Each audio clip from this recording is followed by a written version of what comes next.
Selamat malam. Di periode kedua pemerintahan Jokowi ada tudingan anti kritik dan tak demokratis. Bahkan oleh Freedom House, lembaga penilai demokrasi dunia, menurunkan peringkat Indonesia dari bebas menjadi setengah bebas. Beberapa peristiwa terakhir juga dinilai membungkam kebebasan berpendapat dan berekspresi. Benarkah tuduhan ini?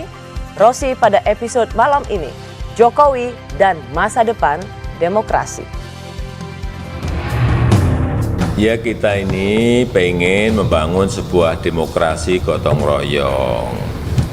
Jadi perlu saya sampaikan bahwa di Indonesia ini tidak ada yang namanya oposisi kayak di negara lain. Demokrasi kita adalah demokrasi gotong royong. Kalau itu baik untuk negara, baik untuk bangsa, ya kenapa tidak? Oleh sebab itu saya katakan ke aparat, ngapain takut, biar aja suruh diskusi. Nah, kalau ada makar malah akan ketahuan di situ. Syarat-syarat untuk menjatuhkan presiden itu sudah ada aturannya, baik menurut Undang-Undang Dasar maupun menurut Undang-Undang sudah ada gitu. Sehingga tidak perlu takut, itu ilmiah saya bilang. Kita bisa melihat sesungguhnya seperti juga buzzer. Ada ya yang biasa-biasa saja gitu pernyataan-pernyataan, tapi ada yang sudah sangat keterlaluan, yang pernyataan-pernyataan itu akan meluluh lantakkan demokrasi kita. Ya kalau kayak gitu ya harus dikasih tahu dong.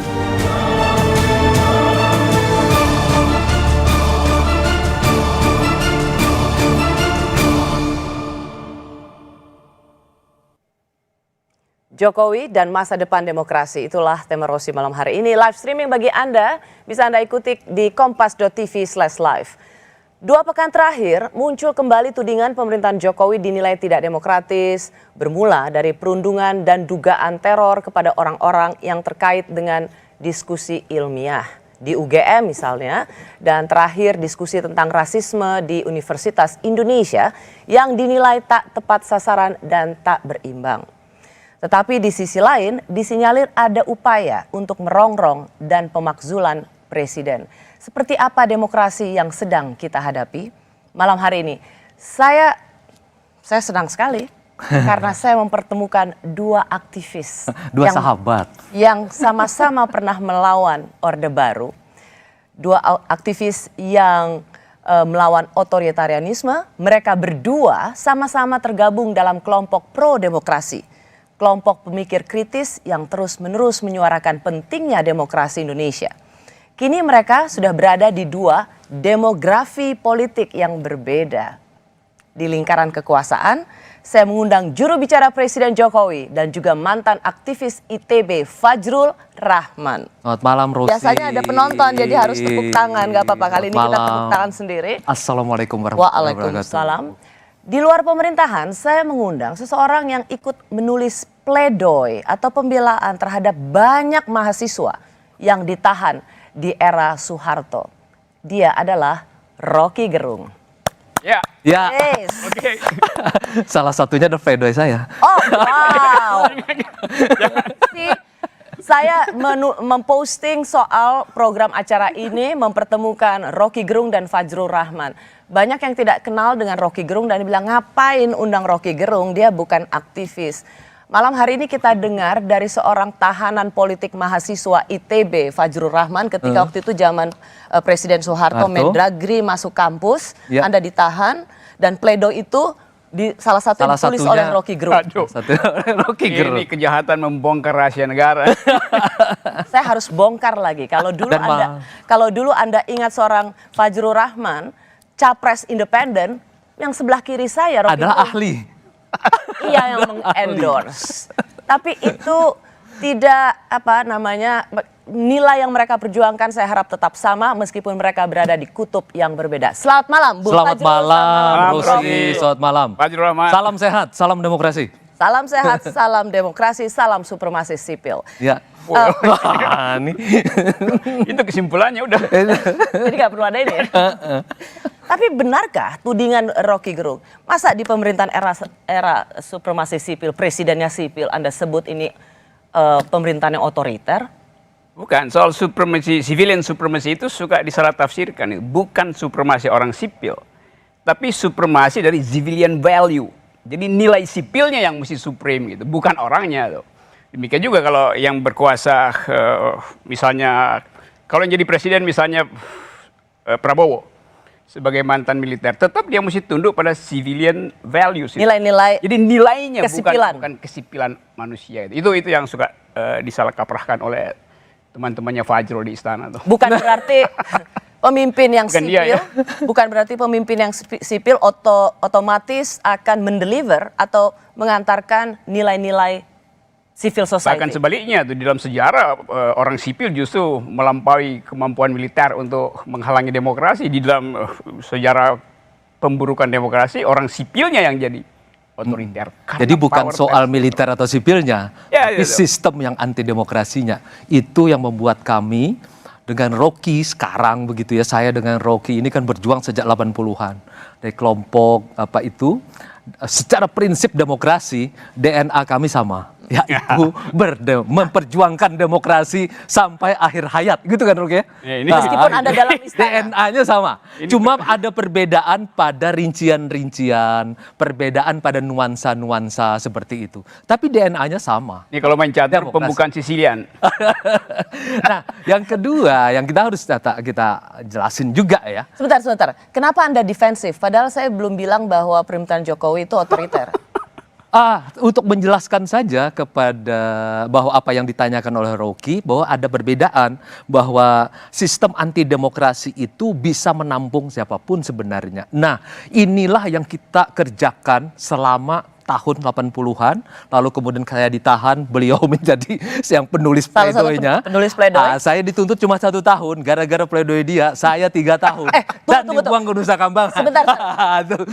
Jangan-jangan kalau bukan dia yang menulis, Anda cuma 6 bulan. Jangan, itu problem juga tuh. Nah itu harus kita jelaskan malam ini. Bagaimana Rocky bisa menjerumuskan saya sampai ke Nusa Kambangan. Tahanan politik itu kalau 6 bulan itu maling namanya. Mesti di atas Jangan, itu. jangan. Harus lebih ya. Iya. Anyway, saya mau bilang begini. Sebenarnya tudingan kepada pemerintahan Jokowi bukan sekali 2 kali tentang anti demokratis, represif, bukan sekali 2 kali. Tahun lalu juga, karena sebenarnya peneliti dari Australia juga sudah mengatakan itu.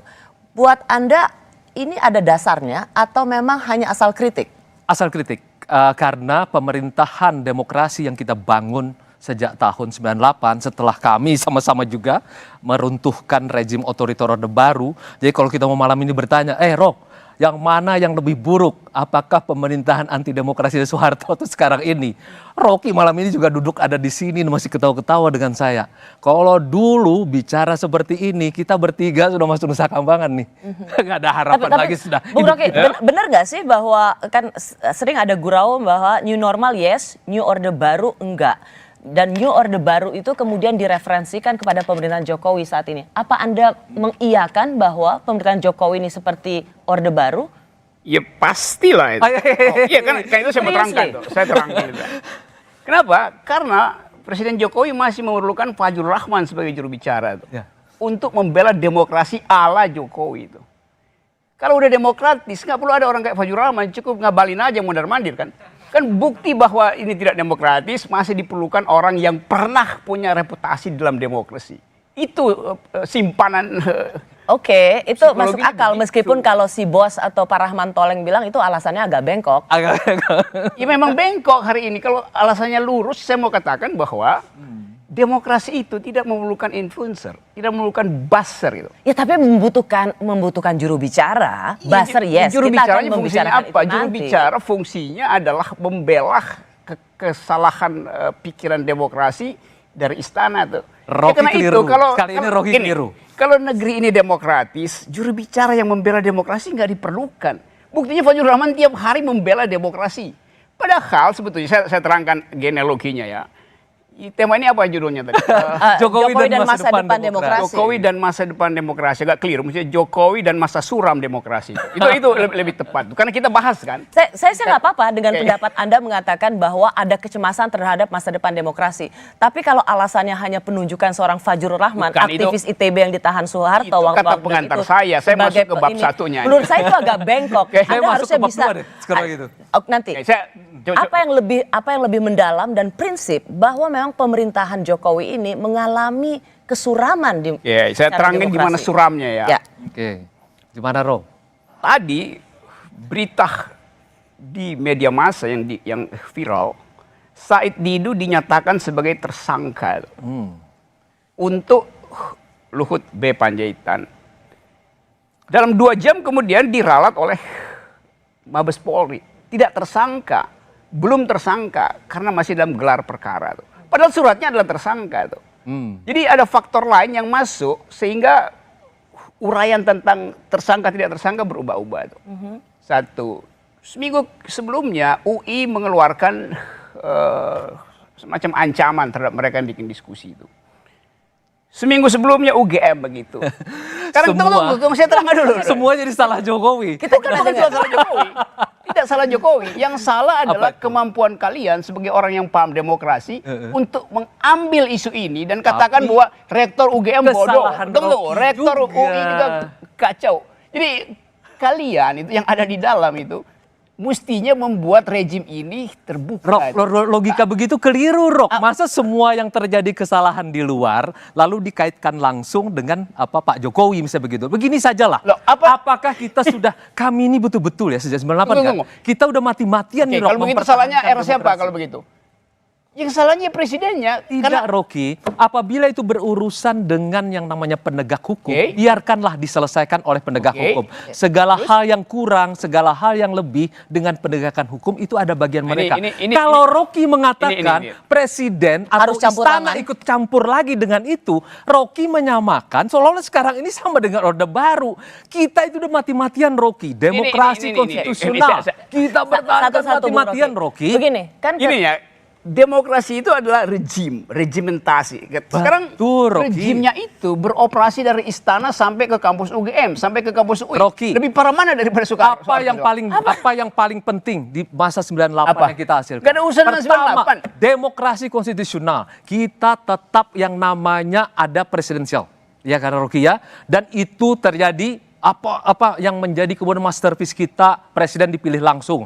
Presiden hanya boleh 2 kali. Kemudian itu ada. Saya bypass saja deh seluruh keterangan Anda. Ada pembagian, Rocky. Ada DPR. Seluruh keterangan Anda itu jadi benar bila tidak ada persekusi terhadap dekan UGM. Bila tidak ada pelarangan diskusi di UI.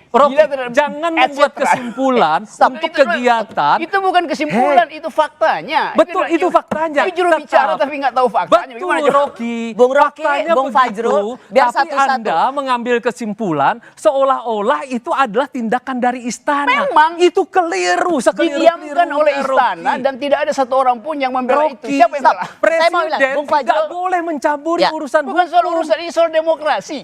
Demokrasi itu artinya hak untuk bicara bebas. Betul. Presiden tidak pernah membela itu. Apabila dia berurusan dengan hukum, nggak ada urusan hukum. Tidak boleh. Tidak ada urusan hukum di situ. Itu bukan urusan hukum. Bung Fajrul, Bung Rocky. Bagaimana kebebasan berbicara itu? Betul. Dia diatur oleh hukum. Undang-undang dasar ada nih. Undang-undang dasar bilang mungkinkan kebebasan bicara, karena itu undang-undang itu dan itu dihargai. Rocky pun tidak ditangkap sampai hari ini. Memang nggak bisa ditangkap. Kenapa Buton ditangkap? Penonton nggak bisa memahami apa. Laki-laki harus dijamin sama perempuan. Sorry. Oke. Ini biasa kami kebiasaan lama. Satu-satu dulu. Gini, soal Pak Said Didu dilaporkan, protes. Jadi tersangka, protes. Nggak jadi tersangka, protes. Kita semua kan, Anda tadi barusan bilang harusnya itu di stop. Nah sekarang setelah Said Didu di stop, Anda juga merasa itu ada faktor istana. Bukan faktor istana, kalkulasi politik di dalamnya yang menyebabkan kasus itu di stop itu. Jadi ada kalkulasi politik, bukan soal hukum yang dia sebut. Menduga-duga seperti ini betul-betul berbahaya buat demokrasi. Masuk lagi ke soal lain. Soal logikanya. Itu berarti nggak oke. Saya merasa itu nggak terlalu penting dan terlalu tidak kecil. Tidak penting banget. Masa dia menduga-duga apa yang terjadi di ruang kosong sana kan? Saya tidak menduga, saya bikin analisis. Anda yang menduga pikiran saya. Pikiran saya adalah analitis. Anda tiba-tiba melompat saja seolah-olah bahwa apa yang terjadi di sana disebabkan oleh yang terjadi di sini. Tidak ada hubungan antara ini. Menurut Anda di mana orang salah mengerti bahwa selama ini memang istana selalu campur tangan membiarkan otoritarianisme? Karena mereka masih berpikir seolah-olah bahwa negara itu yang namanya istana, yang namanya presiden itu boleh mencampuri semua masalah di negeri ini dari urusan Salah, bukan kata seperti di masa mencampuri. Orde Baru. Iya. Seolah-olah bahwa Karena Anda korban, Saya korban. Dan bagaimana kami dulu satu rezim masuk ke dalam kampus. Otoritarianisme, bahkan kami dulu menyebutnya sebagai totalitarisme. Totalitarisme itu adalah Itu gimana dari itu. negara Oke, itu saya mau tanya mencampuri begini, urusan itu pribadi. fase. Sebentar dulu. Oke, begini, Nggak, stop. sebentar Jadi dulu. Anda membiarkan ketika ada diskusi ilmiah, diskusi akademik di kampus, apapun temanya, dan itu kemudian dibungkam, menurut Anda itu biasa Tidak saja? ada pembungkaman. Kalau dia kemudian berhadapan dengan hukum, saya kan pernah menyatakan, Rocky hati-hati. Saya bilang kenapa? Udah kayak Presiden Jokowi, Bukan. hati-hati. Rocky hati-hati. Udah bisa gitu ya. Rocky hati-hati. Kalau ada isinya fitnah, kalau ada isinya pencemaran nama baik, kalau isinya hoax, Anda akan berhadapan dengan hukum. Tetapi kami sampai mati ini, Presiden Diskusi Jokowi, ilmiah itu hoax. saya, Diskusi ilmiah itu hoax. Coba. kami, Ya, Presiden itu harus Jokowi, dijawab sih. saya dan Bung Fajrul itu harus dijawab. Diskusi Mengapa ilmiah. diskusi-diskusi Bilang ilmiah hoax ini gila. di UGM, di UI harus dihentikan? Karena Dan dianggap hoax oleh dan pemerintahan Fajrul Rahman. Jokowi tidak tidak melakukan ada apa-apa. pemerintahan Jokowi melarang. Dia kan berhubungan, misalnya yang di UI, berhubungan dengan siapa? Yung terangin sesuatu seolah-olah algoritmanya tidak berhubungan dengan kekuasaan. Rektor diangkat oleh Jokowi. Rektor UI diangkat oleh Jokowi. Jadi Rocky, apa? kamu Dia gini, mesti misalnya layani gini aja. yang mengangkatnya. Kamu dilahirkan oleh ayahmu, ibumu, kemudian Terus? kamu lahir di Indonesia. Karena semuanya ini berasal dari atas sana, maka semua kesalahanmu disebabkan oleh ini. Tidak. Rocky Gini itu ya. berlebih-lebihan. Gini ya, Rocky. gini, saya terangkan ya. Kamu itu berlebih-lebihan. Kau yang kekurang-kurangan. Gini ya.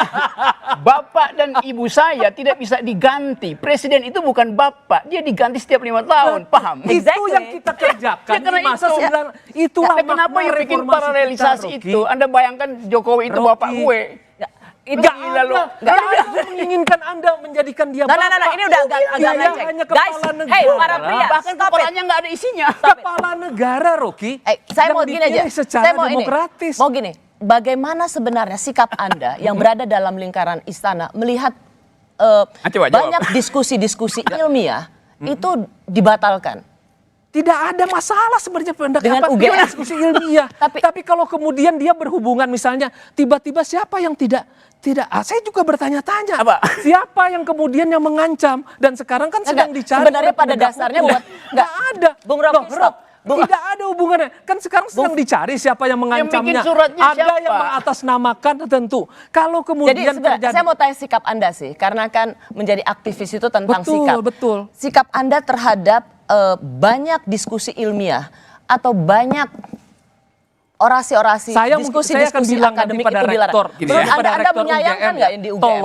Tolong diberi. Saya dulu juga mengadakan diskusi. Bung Fajrul, Anda nggak menjawab pertanyaan aku. Apa itu? Apakah Anda menyesali bahwa ada pelarangan dan perundungan terhadap diskusi ilmiah tentang pemakzulan presiden Harus di UGM? dipisahkan ini, Rosi. Apabila diskusi ilmiah dan kemudian memakai kebebasan akademik, itu nggak ada masalah sebenarnya. Tetapi kalau kemudian dia berurusan dengan pihak administrasi rektornya, kemudian berurusan dengan penegak hukum sana, itu urusan mereka. Biarkan mereka selesaikan. Dan Nggak menurut Anda itu bisa. tidak ada hubungannya sama Tidak istana? ada urusannya dengan istana. Meskipun Rocky menurut ini Bung aja Rocky, yang rektor ini itu dipilih menghubungkan oleh nggak presiden. keruan. Ini Kenapa keterangan gini, kenapa Rosi, itu ya. ada urusannya dengan istana? Nggak ada Karena hubungannya rektor dengan dipilih istana. oleh presiden. Nggak ada. Ini. Tidak berarti lalu kemudian dipilih di sana lalu Presiden Jokowi mengatakan, itu sama dengan mengatakan bahwa kita masih seperti di zaman Orde Baru. Kan itu benar-benar merusak. Orang kita sama-sama meruntuhkan, masa kita ingin mengembalikan? Sedikit Kan aja. gila, Rocky. Bung Fajrul, bukan sedikit aja. mengembalikan fak. Oke, apa? Gini, Apa saya mau lagi? tanya sikapnya Bung Fajrul. Anda menyayangkan kalau ada diskusi seperti itu dibatalkan? Saya menyayangkan. Dan Tetapi kalaupun kalau itu mereka berurusan dengan pihak keamanan karena hal-hal yang mereka katakan ada pelanggaran segala macam, itu biarkan berurusan Ini di sana. kalimatnya Karena apologetic ini nih. pemerintah atau istana tidak bisa mengintervensi yang namanya penegakan hukum. Oke. Saya Nggak terangkan bisa ya dan di mana nggak di mana boleh. salahnya Guys, kepikiran para itu. pria, Oke. diam. Oke. Saya kembali sesaat lagi.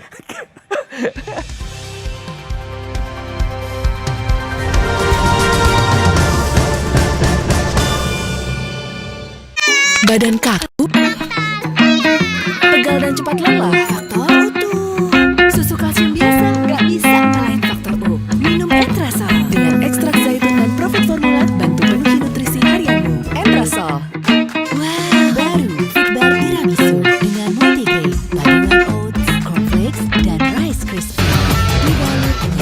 sahabat Kompas TV. Sekarang saya berada di Stadion Utama Gelora Bung Karno. Saya membayangkan timnas Indonesia bermain di stadion ini di hadapan 80.000 penonton. Betapa megahnya. Abdullah Group dari Sudan dan dia sedang bersama dengan keluarganya. Melindungi Say sesuatu hi. harus dimulai dari awal. Kami melindungi keseimbangan ekosistem sumber daya Saya sebelum menjadi membuat aqua mata untuk palsu melindungi karena Anda. anak Aqua saya pengguna terlindungi untuk mata melindungi. palsu juga. Dia divonis kanker mata waktu umur 1,5 bulan.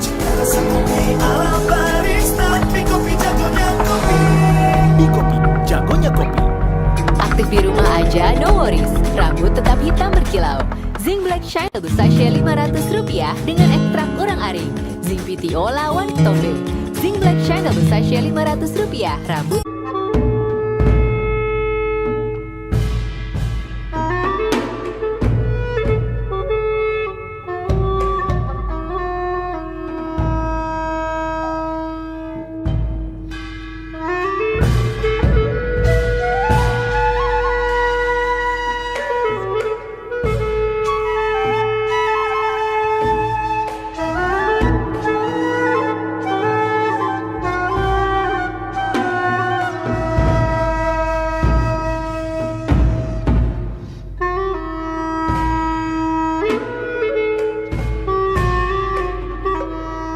Inilah yang harus kita luruskan sebenarnya. Itu adalah mitos. Kenapa orang mengambil cula badak? Itu adalah untuk pengobatan, untuk prestise, untuk kebanggaan dan sebagainya. Itu tidak perlu lagi. Karena sebenarnya cula badak itu tidak ubahnya sama dengan kuku kita atau rambut kita yang hanya terdiri dari zat keratin. Dari riset yang sudah dilakukan oleh berbagai tempat, termasuk kita di sini, tidak ada khasiat yang khusus selain dari keratin yang terkandung di dalam cula badak itu. Jadi memang harus kita luruskan. Sangat disayangkan hanya dengan tujuan yang mitos yang tidak jelas, badak harus mati sia-sia.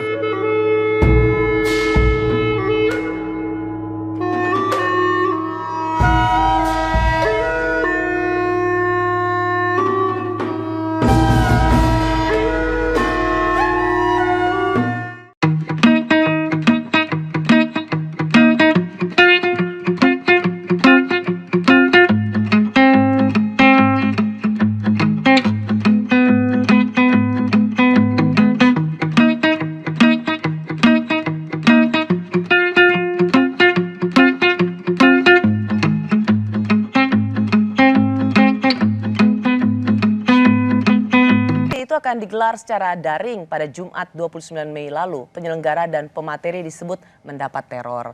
Dan yang terbaru, diskusi yang bertajuk Papuan Lives Matter, rasisme hukum di Papua, dinilai pihak Universitas Indonesia tidak memenuhi prinsip keberimbangan.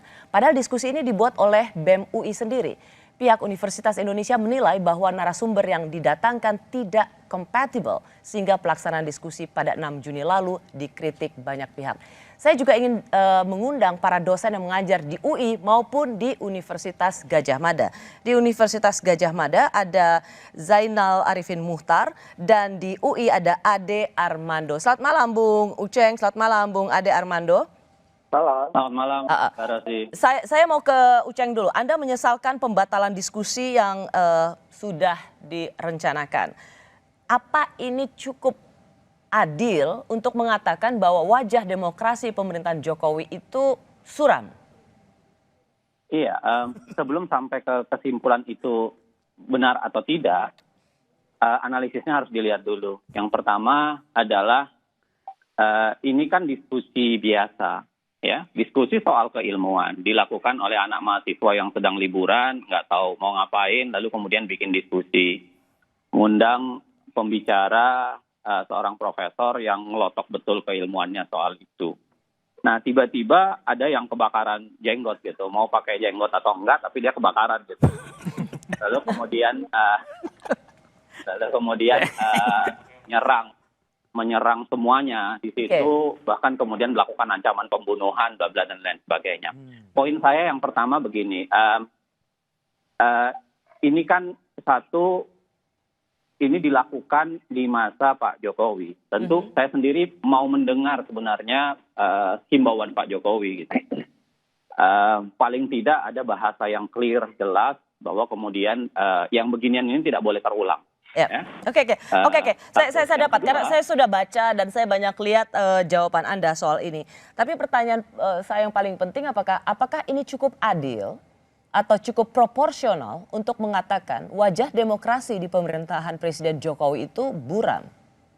Yang kedua begini sebenarnya, kalau kita bilang pemerintahan Jokowi, maka Jokowi itu tidak sendirian di situ. Di bawahnya berada begitu banyak aparat penegak hukum. Ada jaksa di bawahnya, ada kepolisian di bawahnya. Dan kalau kita buka kembali misalnya catatan-catatan dari misalnya LBH misalnya, pelanggaran-pelanggaran yang dilakukan ini banyak. Gitu. Ada 6.000-an orang, ada 6.000-an korban dari larangan berekspresi yang terjadi selama 2019.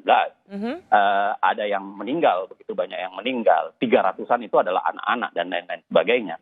Catatan teman-teman LBH itu kan sebenarnya menunjukkan bahwa Jokowi punya tanggung jawab bukan soal tidak masuk ke dalam penegakan hukum, tetapi memperbaiki wajah penegakan hukumnya gitu. Karena di bawahnya itu ada jaksa, ada polisi yang sebenarnya langsung di bawah dia, gitu. Langsung di bawah ketiak Presiden Jokowi gitu. Jadi apa poin Anda? Anda meminta Presiden untuk turun tangan terhadap kasus-kasus seperti ini? Saya sebagian catatan LBH itu kan adalah penegakan hukum yang tidak terlalu pas atau kemudian tidak berimbang oleh kepolisian dan kejaksaan. Ya, dan karenanya saya mau membiarkan di situ. Poinnya adalah Anda seperti juga yang dilakukan dikatakan oleh para aktivis, Pak Jokowi harus ikut membereskan ini. Bung Fajrul, Anda termasuk orang yang sebenarnya menjadi korban ketika di mahasiswa atau aktivis juga. Menurut Anda perlu nggak Pak Jokowi? Ada seruan Pak Jokowi turun dong, membereskan mereka yang memang ada di bawah.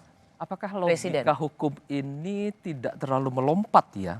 Bahwa apa yang terjadi di bawah lalu kemudian mestinya bisa diselesaikan di bawah. Presiden Jokowi ini kan pengen ini the governing president, the governing government gitulah ya. Beliau berharap bahwa semuanya itu teratur, good governance begitu. Segala hal diselesaikan berdasarkan wilayahnya sendiri-sendiri seperti itu ya. Melompatan seperti yang dilakukan Uceng ini kan cukup berbahaya juga. Nanti Uceng ketabrak motor, masalahnya juga salahnya Pak Jokowi. Jadi masalah juga. Atau Rocky gagal naik gunung gitu, salah Pak Jokowi juga. Jadi ini gagal contoh selalu nih Saudara Fajrul. Menurut saya, apa yang sudah disampaikan oleh LBH, misalnya ada 6.000 tadi, saya tidak punya data itu, kenapa tidak dilaporkan saja sebagaimana kita ini kan berharap nih Ceng. Berharap sekali bahwa proses hukum di Republik ini sejak kita berjuang dulu berjalan di wilayah yudikatif, legislatif berjalan di bawah legislatif, kemudian eksekutif berada di bawah eksekutif juga. Kita tidak ingin ada campur aduk seperti ini. Nah, teman-teman kalau memiliki data, fakta yang sangat bagus, mohon diselesaikan melalui jalurnya. Jangan diterobos semacam ini. Ini akan berbahaya. Itu sama dengan itu Anda ingin mengatakan ini event para aktivis selalu menyerahkan beban ke Pak Jokowi. Ini sama saja dengan menghimbau bahwa lebih baik ini presiden harus menguasai segala-galanya, harus mengatur. Dan itu berbahaya. Itu berbahaya, itu yang kita tentang pada masa Orde Baru dulu. Ya, Bung Uceng. Sistem presidensil menempatkan pertanggungjawaban berada di presiden gitu. Tentu berbeda dengan sistem parlementer. Maka nggak bisa logikanya bahwa presiden tidak ikut campur. Yang kedua adalah harus diingat penegakan hukum itu ada polisi dan jaksa di bawahnya. Kita tahu bahwa penegakan hukum polisi dan jaksa ini banyak bermasalah gitu. Karenanya kenapa kemudian tidak ada upaya perbaikan besar di tubuh kejaksaan dan kepolisian.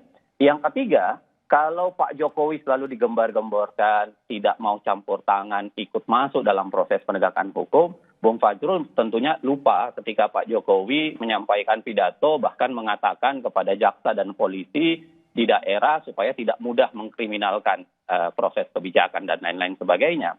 Itu yang kemudian sempat diributkan juga kala itu sebagai ikut campur tangannya presiden dalam proses penegakan hukum. Kalau gitu saya mau tanya posisi Anda. Berarti kan Anda lebih merasa bahwa Pak Jokowi tidak melakukan apa-apa. Ya kan, Saya tidak cukup menjaganya- melakukan apa-apa. Bukan, ini terjadi karena campur tangan istana. Campur tangan istana atau tidak tentu ada proses penegakan hukum ya. Yang No. Yang saya tanyakan adalah bagaimana Anda melihat kasus ini? Apakah tidak diizinkan diskusi semacam ini tentang pemakzulan presiden itu lebih karena orang-orang di bawah Pak Jokowi dan Pak Jokowi sebagai presiden tidak melakukan upaya yang lebih cukup untuk menghentikan itu, atau memang ada campur tangan istana untuk menghentikan diskusi itu? Mbak Rosi, kita tentu nggak bisa kesimpulan ya. Tapi kalau bicara soal kemungkinan, siapa yang ikut bercampur tangan lalu kemudian melakukan pemaksaan, kan ada banyak faktor. Ada banyak kemungkinan. Bisa jadi para buzzer gitu, bisa jadi juga aparat negara, bisa jadi orang lain gitu. Jadi plat merah, bisa plat kuning, bisa plat hitam, bisa semua gitu kalau bisa. Makanya kenapa saya bilang penegakan hukum harus dikedepankan. Saya pikir kita Penegakan tidak. hukum itu harus menjawab, penegakan hukum itu harus mendetailkan bahwa sebenarnya untuk kasus UGM pelakunya itu plat merah, plat hitam atau plat kuning gitu. Oke, ya. Supaya orang tahu. Masalahnya di tingkat penegakan hukum soal yang beginian itu lemah sekali, nyaris tidak ada yang selesai. Kalau kita bicara soal kasus Rovio, saya dapat poinnya. Tapi Bung Fajrul sebagai aktivis yang berada di lingkar dalam Pak Jokowi, ini merasa dirugikan nggak? Saya selalu berpikir berdasarkan prinsip-prinsip demokrasi. Sama seperti Bung Rocky, sama dengan Bung Aceng, sama dengan Pak Nggak beda-beda, jangan sama-sama. Enggak, itu cuma nuansanya aja yang berbeda, Rocky. Cuma nuansanya, cuma rincian-rinciannya. Mana ada kita menentang demokrasi kan?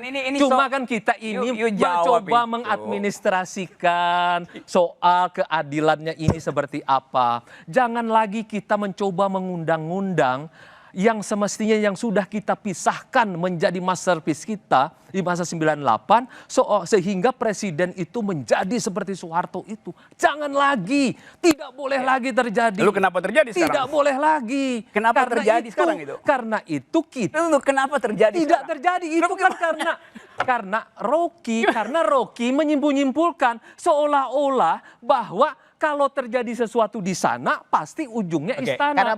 Saya terangkan ya. Juga. Pertanyaan Rocky adalah kenapa itu bisa terjadi? Karena saya terangkan. Tidak boleh berpikir begitu, Oke, Saudara Fajrul. Saya terangkan dengan cara saksama dalam tempo singkat-singkat. Dan dengan salah sebanyak-banyaknya. Tidak mungkin salah. Karena kesalahan itu tidak ada pada mereka yang berpikir lurus. Anda adalah juru bicara. Pikiran Anda terbatas pada pikiran yang Anda wakili. Itu kepala negara itu. Saya terangkan ya. Di dalam soal kriminalitas, presiden tidak boleh campur di dalam soal kriminalitas. Betul. Di dalam soal hak asasi, tidak ada hukum yang bisa melampaui hak untuk berbicara gitu. Jadi kalau hak diskusi di kampus itu, Rocky, Gue potong. Kapan Presiden Jokowi pernah melarang orang untuk berbicara? Saya akan terangkan itu. Saya minta faktanya. Oke, saya terangkan faktanya. Kapan Presiden Jokowi melarang Rocky berbicara? Kapan Presiden Jokowi melarang Uceng berbicara? Tidak pernah. Sekarang saya Kapan Presiden Jokowi melarang Rosi berbicara? Tidak pernah. Bung Fajrul. Ya bukan itu poinnya. Jadi you jangan ambil bagian yang spesifik hari ini untuk dibandingkan dengan Orde Baru. Karena itu saya mau terangkan. Sebentar, Bung Fajrul sebentar. You mau dengar nggak? Sebentar. Kalau nggak saya larang Anda bicara. Dia jadi diktator sekarang. Ya karena you nggak bisa nangkap konsepnya. Ya, lanjut. Kamu tidak bisa Bung Fajrul. menerangkan dengan baik, Rocky. Belum saya terangkan, you udah bohong. Bung Fajrul, sebentar. Sekarang saya terangkan ya. Bung Fajrul, stop. Ya, mau saya terangkan. Kesempatan. Ya, saya terangkan ya. Kalau ada survei, ya. Pertanyaannya, ideologi negara harus diganti. Dan semua orang mengisi harus diganti gitu. Diganti nggak ideologi negara? Kalau semua orang bilang bahwa ideologi negara harus diganti. Kalau semua orang berpendapat bahwa hak untuk berpikir harus dihalangi di dalam 5 tahun ke depan. Surveinya 90% bilang harus diganti. Harus diganti nggak tuh? Hak berbicara. Tunggu, saya mau terangkan dulu. Kita tidak berandai-andai, Saya mau terangkan metode berpikir Anda gitu ya. Kita tidak berandai-andai. Bukan, saya mau terangkan dulu. Bagaimana dulu? Ini hipotetik kalau dengar itu otakmu itu dipakai baik-baik supaya dengerin jalan pikiran saya. Oke. Saya terangkan pelan-pelan ya. Saya terangkan pelan-pelan. Seandainya ada survei, saya mulai dengan seandainya. Tidak pakai seandainya deh. Kita berhadapan dengan Berarti fakta dia dan takut realita. untuk berpikir radikal. Kita mau uji pikiran dari kekuasaan. Daripada dari saya terangkan sendirian. Menawarkan kepada saya mengenai fakta dan mau data. terangkan itu. Tapi kemudian Anda lari lagi ke sana kemari, Rocky. Dia nggak mau dengar tuh. Poinnya apa? Poinnya apa dengan konteks Poin saya adalah kebebasan soal berbicara hak di akademik? asasi manusia itu bukan soal intervensi apa enggak intervensi. Presiden selain sebagai kepala eksekutif, dia kepala negara. Dia mesti kasih public address bahwa kampus itu bebas untuk mengucapkan apa aja, termasuk mencaci maki presiden itu. Bisa nggak presiden bilang seperti itu? Kalau Anda mau uji hukumnya tuh. Jadi jangan Anda bilang memang tidak diintervensi. Tidak diintervensi. Tapi soal hak asasi manusia tidak perlu ada intervensi. Berbicara itu adalah bagian tertinggi dari hak asasi. Ya, tapi poin Bung Fajrul adalah apakah semua itu harus jadi urusan presiden? Nggak ada urusan dengan presiden. Presiden tidak kasih aura yang membuat orang kampus terutama berpikir bahwa jangan melarang mahasiswa. Kalau presiden itu melarang mahasiswa, artinya dia berpikir kalau gua nggak larang presiden akan telepon oleh Fajrul Rahman. Itu poinnya. Cuman poin saya sepakat bahwa presiden harusnya punya ada speech yang mengatakan ada penghargaan pada kebebasan berekspresi. Bersumpah menjalankan itu normatif, itu nggak saya peduli normatif itu. Faktanya tidak ada satupun keterangan dari presiden. Sebagai pejabat, sebagai kepala negara, dia bicara tentang administrasi. You bicara administrasi, kita bicara karena tentang dia terikat. Pasal 4 misalnya dia mengatakan harus mengikuti undang-undang dasar. Dia bersumpah menjalankan Pancasila. Undang-undang dasar bilang kebebasan berpendapat itu tidak boleh dihalangi oleh apapun kecuali keadaan darurat. Rocky, kalau misalnya poinnya Bung Rocky itu cuma gini, simpel. Kalau misalnya ada orang, Bung Fajrul gini, poinnya Bung Rocky jangan pakai kalau itu adalah hipotetis. Diam dulu. Tadi kan kamu yang paling senang. Nggak pakai kalau. Dia hanya ingin mengatakan bahwa Presiden Jokowi tidak cukup memberikan kejelasan posisinya terhadap jangan ada pembungkaman terhadap kebebasan berekspresi dan HAM. Dia tidak melihat itu cukup dilakukan oleh Presiden Jokowi. Ini Fajrul dari tadi ngomong saya seperti begini kayak ngabalin gitu. Ini dia ulang. Rossi, kita itu presiden ini kan terikat kepada undang-undang dasar, konstitusi, kepada semua peraturan perundang-undangan dan dia secara normatif dan kemudian secara praktik harus mengikuti itu. Undang-undang dasar dijelaskan. Jadi tidak perlu, presiden tidak perlu. Oke, itu aja. Dia menyatakan itu. Dan presiden juga selalu mengatakan bahwa kita menjaga demokrasi. Dari misalnya begini, ketika banyak orang mengatakan, beginilah Rocky, begini ya Rossi ya. Ketika banyak orang mengatakan, sekarang tidaklah presiden tidak usah lagi pilih langsung. Saya tanya kepada Pak Jokowi sikap kita harus setia kepada itu sikap saya. Ya, sikap dan perbuatan itu lain. Sikap saya, karena itu umumkan sekarang bahwa saya setia kepada Undang-Undang 45 pemilihan presiden secara langsung. Kemudian yang mengatakan bahwa pilkada jangan lagi langsung. Presiden Jokowi memerintahkan Pak Fajrul bicara kepada publik. Pilkada sesuai dengan amanat konstitusi langsung. Seperti itu. Itu headline-nya begitu, tapi isi beritanya lain kan? Tidak dong Rocky, jangan begitu. Kita setia Rocky. Setia itu janji. Ini sesuai janji. Dan kita jalankan sampai hari ini. Kemudian ada yang menawarkan, presiden 3 kali begitu ya Terry. Presiden bilang tidak. Pak Fajrul bicara kepada publik. Jadi godaan itu ada ya? Godaan untuk minta Pak Jokowi 3 kali. Dan kami selalu berupaya, beliau selalu mengatakan Pak Fajrul bicara kepada publik. Pilkada langsung, pilpres langsung. Tidak presiden hanya 2 periode. Karena itu adalah amanat konstitusi yang pernah kami perjuangkan bersama-sama. Nanti kita lanjutkan. Ini kesetiaan terhadap demokrasi. Kesetiaan itu dibatalkan oleh perilaku.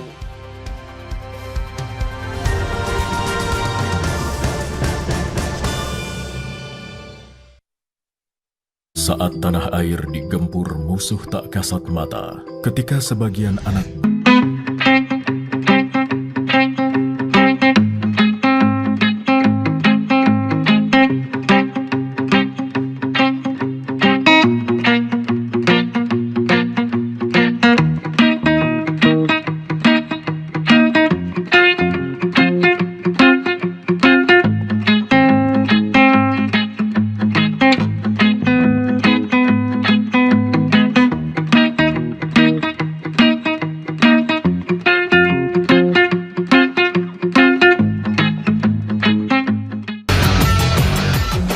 sahabat Kompas TV. Sekarang saya berada di Stadion Utama Gelora Bung Karno. Saya membayangkan timnas Indonesia bermain di stadion ini di hadapan 80.000 penonton. Betapa megahnya. Abdullah Dut dari Sudan dan dia sedang bersama dengan keluarganya. Say hi.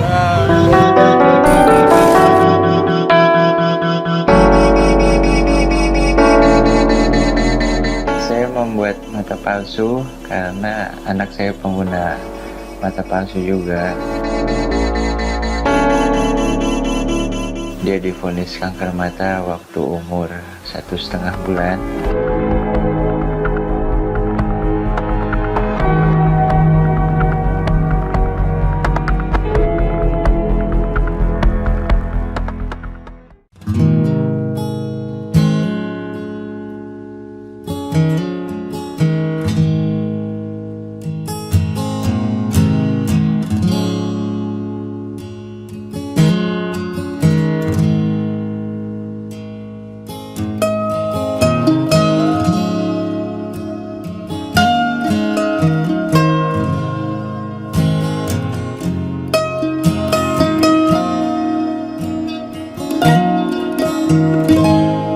Kalau disebut penduduk ilegal, saya nggak setuju karena saya punya identitas resmi dari negara, yaitu KTP DKI.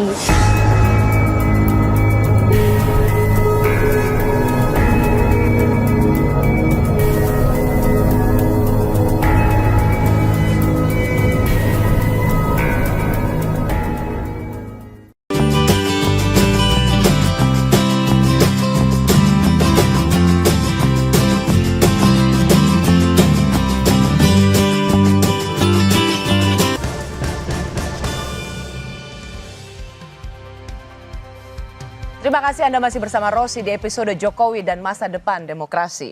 Masa suram. Masa depan demokrasi sangat cemerlang, Rosi.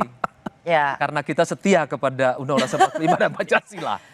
Diskusi lain yang juga menjadi Soeharto sorotan. juga bilang begitu, setia pada Pancasila dan Undang-Undang stop it. Oke.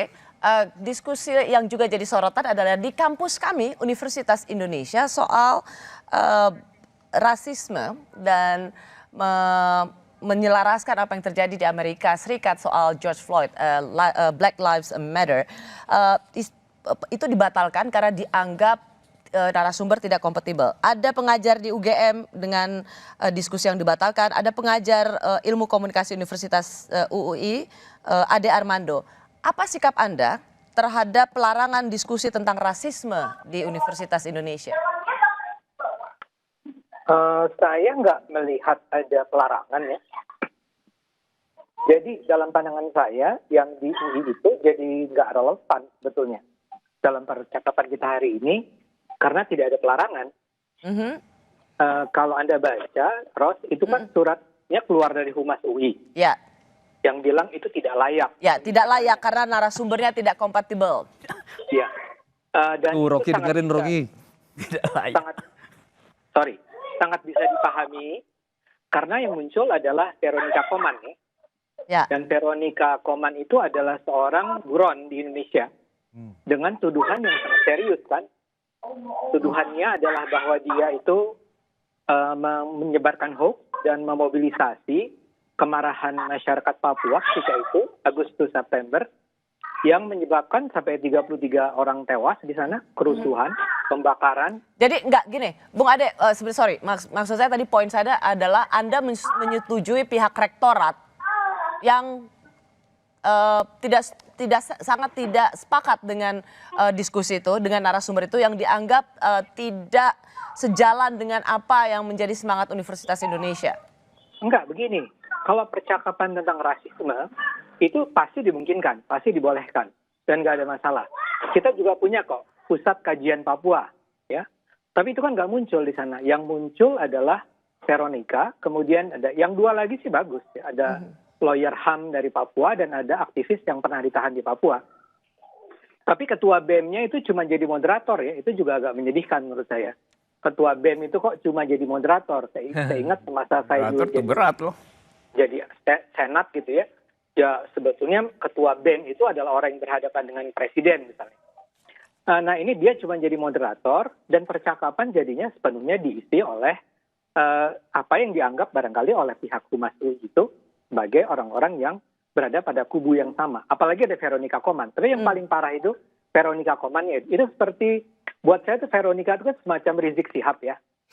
Orang yang lari dari Indonesia karena tidak mau bertanggung jawab di Indonesia.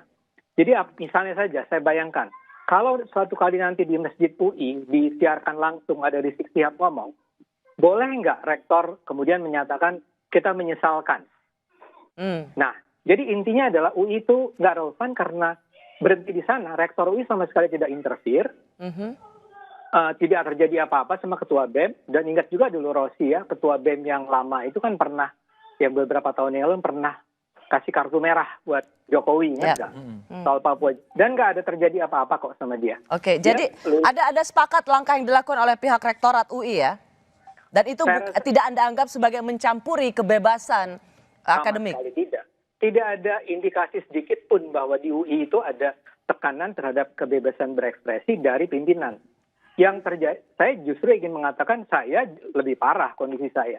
Sebagai seorang dosen di UI, karena saya misalnya anti syariah, anti khilafah, menyerang Rizik Sihab dan seterusnya, saya justru mendapat tekanan dari para guru besar yang tidak suka dengan sikap saya. Rocky nggak bela.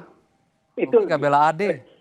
Nggak, Rocky di luar UI soalnya, jadi nggak bisa juga dia bantu saya ya. Dia nggak mau bela kita dia. Nah, saya mau bilang bahwa gua nggak bela penguasa lah. Sebetulnya di UI itu tidak ada yang namanya tekanan terhadap kebebasan berekspresi. Kebebasan berekspresi itu nggak ada indikasinya bahwa dibatasi di UI oleh terutama pimpinan.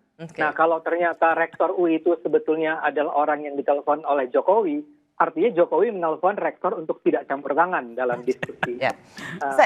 Sebelum saya ke Bung Uceng, ke Bung Ade, menurut Anda apa yang terjadi pada dunia kampus kita yang dianggap dinilai ada pembungkaman, tidak ada lagi kebebasan berekspresi. Menurut Anda apakah itu memang tergambar jelas di dunia kampus kita?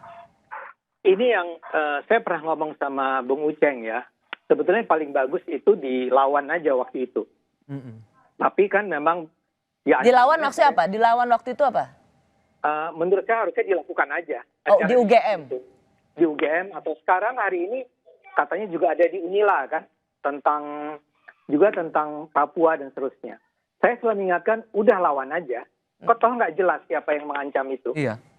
Memang maksud saya gini, ya selalu ada risiko. Dulu juga Pak Julur, Rocky, saya dulu di zaman kita juga, Bung Uceng juga. Ketika di zaman itu kita ambil risiko loh. Kemungkinan kita hilang juga ada. Jadi toh kita melakukannya. Jadi Anda ingin menyarankan bahwa dunia kampus kalau emang ingin menyelenggarakan diskusi ya jalan aja apapun resikonya. Jangan cengeng deh. Dan Anda sepakat nggak kalau misalnya ada pelarangan kemudian dibatalkan itu bagian dari wajah otoriter pemerintahan Jokowi? Ya enggak dong, karena tadi yang dikatakan berulang kali ya. Maksud saya gini, semua ini serba tidak jelas. Ada banyak sekali kekacauan. Ini seperti yang kemarin kita bicara ya tentang tiba-tiba ada berita bahwa PT UN memerintahkan Jokowi minta maaf. 20 media besar memberitakannya. Ternyata bukan. Sorry. Ya, Anda kan sudah ke Dewan Pers itu. Iya, dan Dewan Pers sudah terbukti bahwa itu salah. Ternyata tidak ada keputusan PT UN agar Jokowi diperintahkan minta maaf. Poin saya bukan soal itu, tapi betapa berita bohong itu bisa menyebar dengan sangat luas, dengan sangat mudah. Nah, saya khawatir, ya oke, di satu sisi siapa yang melarang diskusi di UGM mungkin saja adalah rezim. Mungkin juga adalah, nggak tahu, kalangan-kalangan lain. Atau misalnya di Papua ini. Mungkin rezim, tapi mungkin juga kalangan yang selama ini sudah menikmati privilege mereka di Papua dan sekarang terancam. Atau mungkin juga, dan banyak mungkin karena itu untuk pembuktiannya itu kasus itu pernah menimpa Rocky tuh. Intinya sikap Anda adalah tidak serta-merta apa yang terjadi di dunia kampus itu harus selalu ditimpakan pada pemerintahan Jokowi. Kalau ditambah contoh, Rosi. Iya, karena banyak sekali contohnya itu tadi saya bilang. Harus dibuktikan dulu bahwa ini memang datang dari rezim. Tapi saya setuju dengan apa yang dikatakan Bung Uceng. Pemerintah harus memberikan perlindungan yang sangat jelas terhadap semua bentuk kebebasan berekspresi. Misalnya pernyataan saya tadi, Bung Fajrul, mungkin keluar dari pemerintah. Bikin aja diskusi, kita lindungi, misalnya begitu. Ya.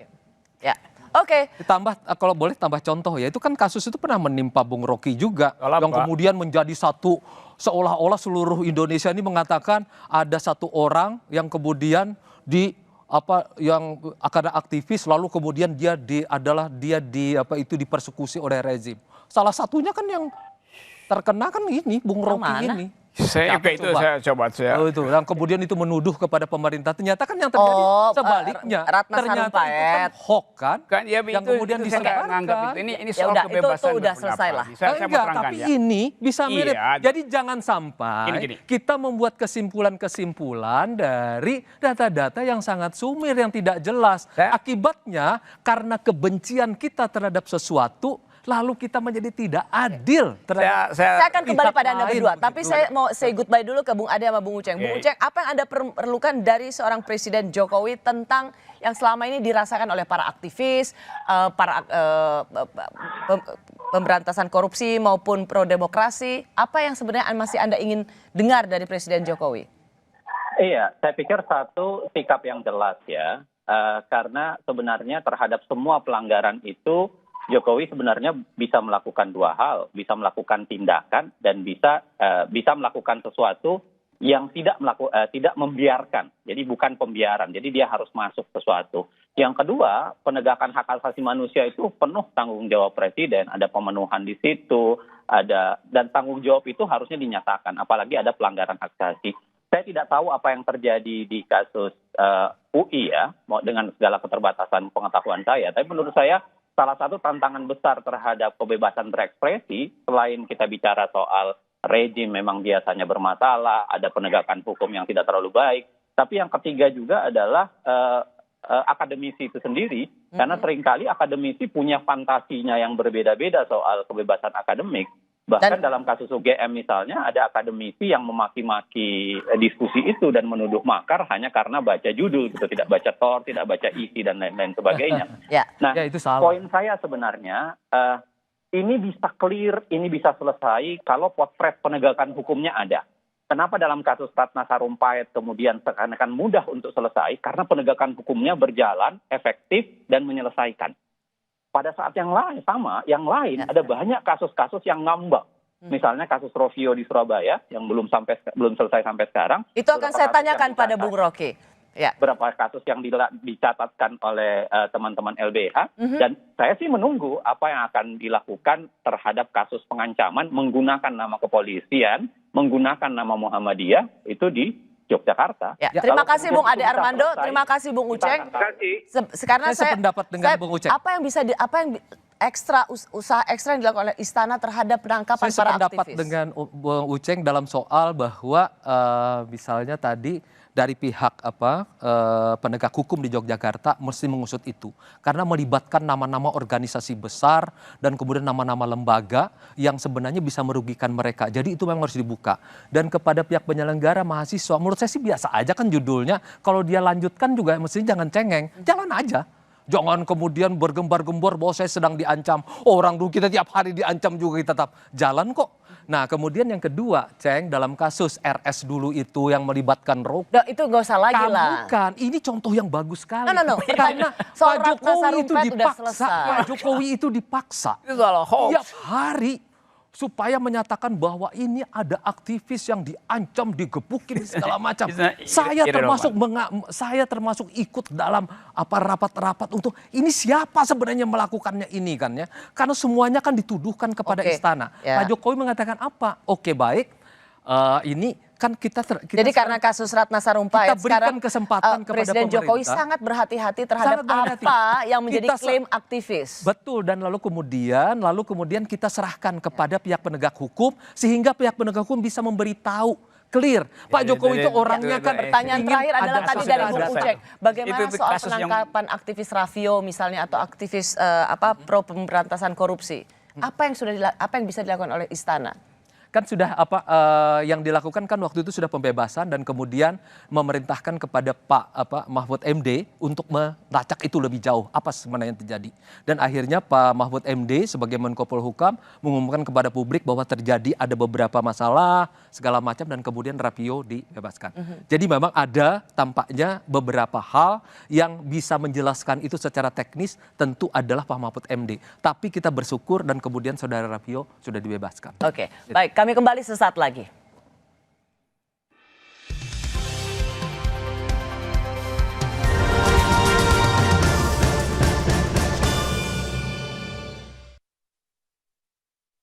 Presiden barusan bilang bahwa seluruh Jawa kan PSBB kan. Jadi semua binun. Jika bangsa bersatu padu, jika kita juga tidak terpecah belah, kita akan mampu keluar dari krisis COVID-19 ini.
Bicara dengan dua aktivis, Rocky Gerung dan Fajrul Rahman yang sekarang berada di sana sebagai jubir Presiden Jokowi. Untuk menambah perspektif kita, saya juga ingin mendengar dari mereka. Salah satunya adalah dari Ketua YLBHI Asfinawati dan juga pegiat media sosial Eko Kuntadi. Selamat malam Bung Eko, selamat malam Mbak Asvina. Selamat malam. Saya mau ke Mbak Aswin dulu. Anda meminta Presiden Jokowi menertibkan buzzernya. Mengapa hal ini penting menurut Anda? Itu loh yang menurut saya yang kita bisa lihat sesungguhnya seperti juga buzzer, ada yang biasa-biasa aja gitu, pernyataan-pernyataan biasa. Tapi ada juga yang sangat keterlaluan, yang pernyataan-pernyataan akan meluluh lantahkan demokrasi kita ya. Kalau kayak gitu ya harus dikasih tahu dong. Dan kalau nggak dikasih tahu dan kan tidak mungkin buzzer atau influencer akan bergerak kalau dihambat. Mengapa Anda mengkaitkan ada buzzer pendukung Pak Jokowi dan itu menodai demokrasi kita? Ya, pertama saya mau mengungkapkan contohnya dulu biar kita tahu seberapa parah sebetulnya persoalannya. Misalnya orang-orang yang membela KPK itu dikatakan Taliban. Dan misalnya juga ada kasus lain soal sawit baik gitu ya, hashtag sawit baik dinaikkan terus menerus. Itu ketika terjadi kebakaran hutan yang membuat ratusan ribu orang tidak bisa bernafas. Dan kita Tapi emang itu buzzernya Pak Jokowi soal sawit baik? Nah, ini yang menarik. Ya, ada banyak jaring-jaring buzzer, misalnya saja soal COVID. Kita tahu bahwa pemerintah mengucurkan puluhan miliar untuk wisata. Denny Siregar misalnya pada tanggal 2 Maret mengatakan Pak Jokowi gitu ya, @Jokowi kucurkan ratusan miliar rupiah untuk diskon tiket dan bayar influencer luar supaya terus promo wisata. Ada orang yang teganya sibuk sebarkan isu corona. Itu jelas-jelas binatang. Dan kemudian terbukti bahwa Maret memang sudah ada COVID-19 dan sebelum itu kemudian di kebelakang hari kemudian ditemukan sebelum tanggal 2 Maret tampaknya sudah ada di Indonesia. Ini kan mengerikan sekali ya karena menyangkut nyawa orang dan Oke, saya sepakat di situ Mbak Asvin. Tapi kenapa? Itu kan buzzer dan mereka bisa mengendorse siapapun. Kenapa harus Anda kerucutkan bahwa itu Jokowi? Kan Jokowi kepala pemerintahan. Jadi untuk urusan buzzer juga itu tanggung jawab Jokowi? Buzzer yang mana dulu gini kan kita Anda tadi mengatakan COVID, sawit. Betul, COVID itu kan program pemerintah untuk mengucurkan uang untuk pariwisata dan untuk soal kedaruratan kesehatan masyarakat, undang-undangnya mengatakan presiden yang harus menetapkan kedaruratan dan terbukti kan kemudian akhirnya ditetapkan kedaruratan oleh presiden. Dia oleh siapa lagi gitu? Kalau yang presidennya bukan Pak Jokowi, ya akan saya sebut orang yang duduk di kursi presiden itu. Karena aturannya memang mengatakan presiden yang harus bertanggung jawab. Oke, serius nih. Jadi Anda menganggap buzzer-buzzer Pak Jokowi itu membahayakan demokrasi? Sangat saya serius mengatakan itu. Dan memang sudah terbukti karena ada polarisasi yang terjadi karena soal buzzer ini. Semua orang yang kritis kemudian dikategorikan HTI, Taliban gitu ya, orang-orang yang menentang revisi undang-undang KPK dan kita tahu inisiator revisi undang-undang KPK dari pemerintah gitu langsung dicap KPK atau Taliban. Ya, saya dapat poinnya. Bung Eko Kuntadi, Anda sekarang pegiat sosial dan banyak memang postingan Anda di sosial media memang secara langsung atau tidak langsung mendukung Pak Jokowi. Anda apa yang ingin Anda koreksi dari penilaian bahwa buzzernya Pak Jokowi itu menodai demokrasi? Yang pertama bahwa media sosial ini kan umum banget ya, publik yang bergerak di situ. Artinya bahwa tidak semua orang yang melakukan pembelaan terhadap kebijakan pemerintah itu harus di stigma buzzer. Menurut saya itu juga stigma yang buruk. Sama tadi seperti Mbak Hasti tadi ngomong bahwa mereka marah di stigma HTI dan lain-lain, menstigma buzzer juga sama. Itu problem yang menurut saya juga harus clear juga. Menstigma buzzer itu juga membuat jadi gini bahwa kalau ada kebijakan, ada yang pro, ada yang kontra, itu biasa. Ada yang pro pemerintah, ada yang kontra pemerintah, itu hal yang biasa. Kalau kita bicara demokrasi, kita harus melihat itu sebagai sesuatu yang biasa. Yang repotnya ketika tadi stigma dan orang YLBHI, sekelas YLBHI yang selama ini menjadi gerbong demokrasi, menstigma orang, ini menurut saya juga nggak fair. Itu yang merusak demokrasi menurut saya. Jadi dalam konteks kebijakan itu biasa. Ada pro dan kontra. Kalau yang pro di stigma tadi buzzer, ya nggak benar menurut saya. Itu yang pertama. Yang kedua, Oke. Saya dapat poinnya. Jangan kemudian buzzer itu distigmakan sebagai yang hina di demokrasi gitu ya. Tunggu. Bukan orang yang pro pemerintah itu tidak serta-merta buzzer. Itu yang paling penting. Jadi ada ribuan orang, ada jutaan orang yang pro pemerintah, ya tidak serta-merta buzzer. Gitu lah. Itu yang paling penting. Oh, oke. Saya agak nggak terlalu ngerti sih pernyataannya. Anyway, Bung Fajrul, ada penilaian bahwa ada buzzernya Pak Jokowi yang harus ditertibkan. Bagaimana Anda meletakkan ini dalam konteks? Saya bahkan tidak tahu yang mana buzzernya Pak Jokowi. Iya.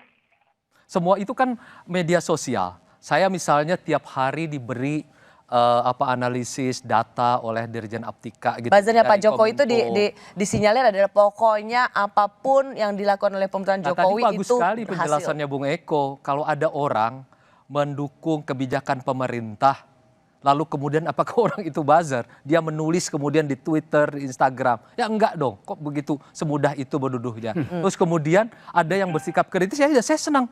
Makanya saya berkali-kali kan mengatakan kritik itu adalah jantungnya demokrasi. Apabila Anda mematikan kritik, maka matilah demokrasi. Saya ke Bung Rocky kalau begitu. Nah, tapi kalau Anda memfitnah, menghina, melakukan pencemaran nama baik, Anda berurusan dengan hukum di luar daripada itu. Oke, apa yang Anda lihat dari buzzer dan kekacauan demokrasi?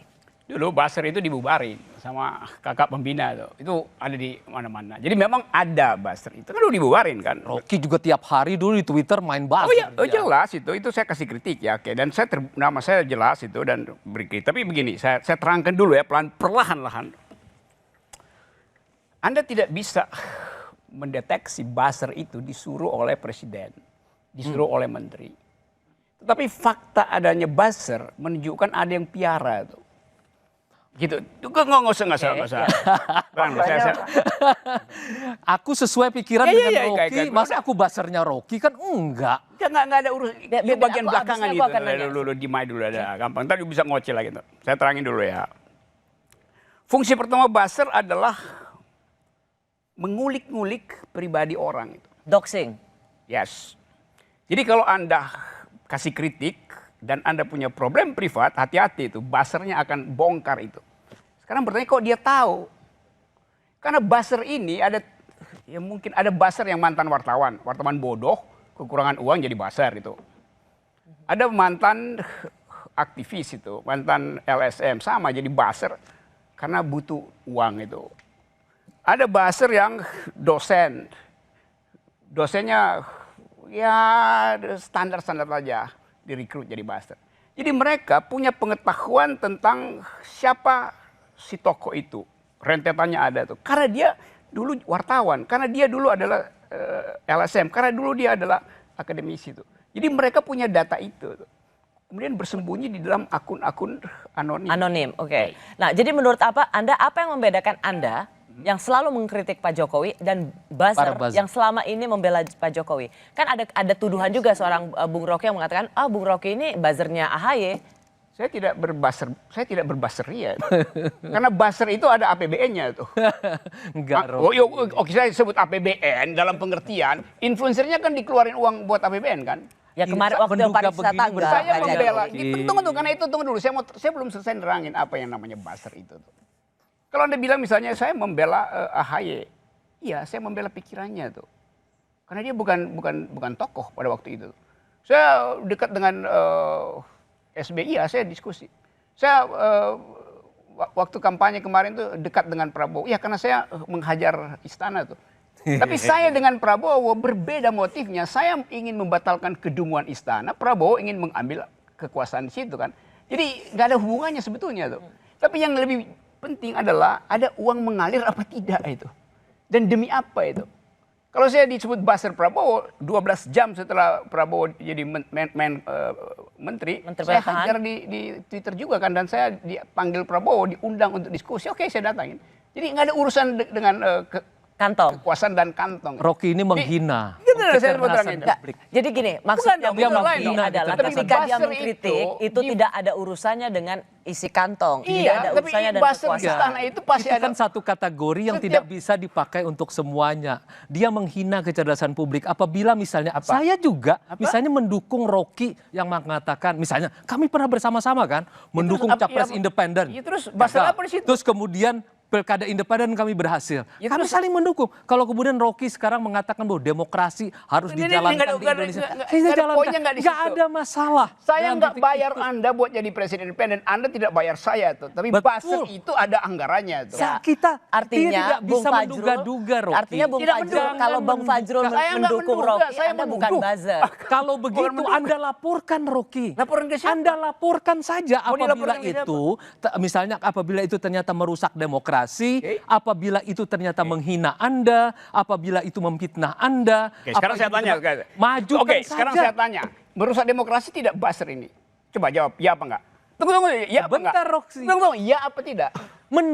Kita jelaskan dulu merusak buzzer demokrasi apa apa ini. enggak? Kalau misalnya ada kebijakan Pak Jokowi bahwa kita sama-sama menegakkan disiplin melawan COVID-19. Terus itu ada yang kemudian bukan soal mendukung. itu. Ada yang You cari. terus mau apa? Anda lemah di dalam contoh. Saya ambil contoh yang Contohnya terang. apa? Oke. Saya ngomong deh. Contohnya apa? Maksudnya Kamu ingin mengatakan semua yang membuli orang dan mengorek siapa privasi itu? orang. Siapa itu? Saya nggak tahu. Bagaimana Anda juru bicara nggak tahu isu Saya nggak tahu. publik? Saya tidak mau menuduh orang, itu masalahnya. Mau Rocky. saya sebut namanya? Sebut aja. Ada di dalam Sebut media aja massa namanya itu. Rocky. Jadi Anda tidak Sebut aja.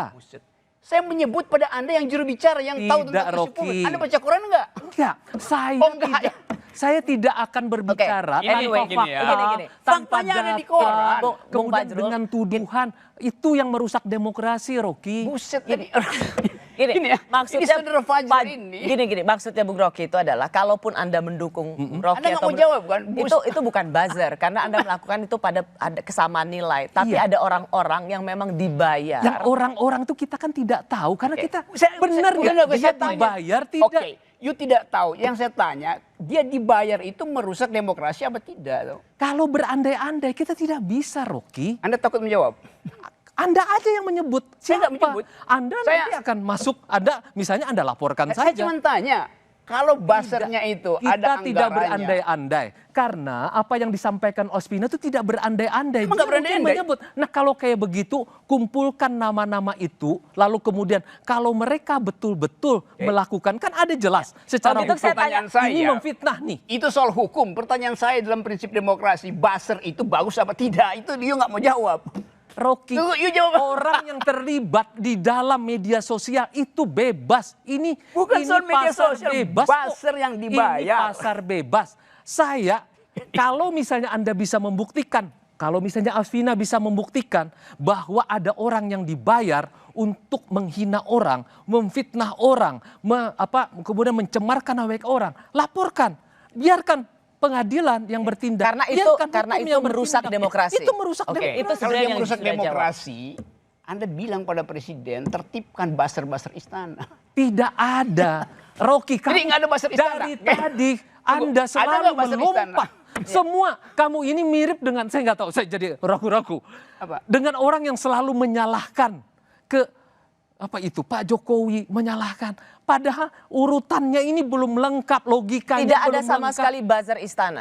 Saya tidak pernah mengetahui. Tidak ada you nggak buzzernya Pak tahu. Jokowi. Jangan bilang nggak ada, you nggak tahu kan? Saya tidak tahu mengetahui itu Ya harus karena dong. Masa setahu dia saya mengatakan sesuatu yang dia nggak tahu, Bung karena Rocky? menurut saya yang Ya udah, namanya kalau you nggak media tahu, sosial itu ngapain? pasar bebas. Saya kenal ada nama seperti Rocky, ada saya dapat segala. Saya ikutin apa yang dia sampaikan. Saya mau tanya tadi Dan saya tidak pernah mengatakan Mbak dia Alvina, kemudian Anda perlu ditangkap. merasa ada dasarnya nggak sih menuduh, bukan menuduh sih, mengatakan bahwa buzzer Pak Jokowi harus menertibkan buzzernya?